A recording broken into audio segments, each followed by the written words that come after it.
ಈ ಅಂಡಮಾನ್ ನಿಕೋಬಾರ್ಗೆ ಸಂಬಂಧಪಟ್ಟಂತೆ ಇತರೆ ಅಂಶಗಳು ಅಂತ ಬಂದಾಗ ಅಂಡಮಾನ್ ಮತ್ತು ನಿಕೋಬಾರ್ನಲ್ಲಿ ಶೋಂಪೇನ ಅಥವಾ ಶಾಂಪೇನ ಅಂತ ಕರೀತಾರೆ. ಶಾಂಪೇನ್ ಮತ್ತು ಜಾರ್ವಾ ಅನ್ನೋದಕ್ಕಿಂತಲೂ ಜರ್ವಾ ಅಂತೇಳಿ ಕರೀತಾರೆ. ಜರ್ವಾ ಜನಾಂಗ ಎಲ್ಲಿ ಕಂಡು ಬರ್ತದೆ ಅಂದ್ರೆ ಈ ಅಂಡಮಾನ್ ಮತ್ತು ನಿಕೋಬಾರ್ನಲ್ಲಿ ಕಂಡು ಬರ್ತದೆ. ಆಮೇಲೆ ಭಾರತದ ತುತ್ತ ತುದಿಯ ದಕ್ಷಿಣದಲ್ಲಿ ಗ್ರೇಟ್ ನಿಕೋಬಾರ ಅಂತ ಕರಿತೀವಲ್ಲ, ಗ್ರೇಟ್ ನಿಕೋಬಾರ ಅದು ಕೂಡ ಎಲ್ಲಿ ಬರ್ತದೆ ಅಂದ್ರೆ ಅಂಡಮಾನ್ನಲ್ಲಿಯೇ ಕಂಡು ಬರ್ತದೆ.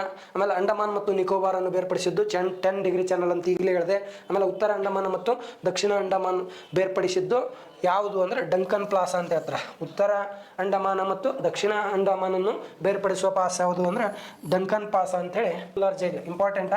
ಸೆಲ್ಯುಲರ್ ಜೈಲ್ ಎಲ್ಲದ ಅಂದ್ರೆ ಅಂಡಮಾನ್ ಮತ್ತು ನಿಕೋಬಾರ್ನಲ್ಲಿ ಕಂಡು ಬರ್ತದೆ. ಅಂಡಮಾನ್ ಮತ್ತು ನಿಕೋಬಾರ್ ಇದು ಯಾವ ಕೋರ್ಟ್ನ ವ್ಯಾಪ್ತಿಗೆ ಒಳಪಡ್ತದ ಅಂದ್ರೆ ಇದು ಕಲ್ಕತ್ತಾ ಹೈಕೋರ್ಟಿನ ವ್ಯಾಪ್ತಿಗೆ. ಆಮೇಲೆ ಇಲ್ಲಿ ವಿ ಡಿ ಸಾವರ್ಕರ್ ಅವರನ್ನು 1908ರಲ್ಲಿ ಅಂಡಮಾನ್ ನಿಕೋಬಾರ್ದಲ್ಲಿರ್ತಕ್ಕಂಥ ಈ ಸೆಲ್ಯುಲರ್ ಜೈಲಿನಲ್ಲಿ ಏನು ಮಾಡಲಾಗಿತ್ತು ಅಂದ್ರೆ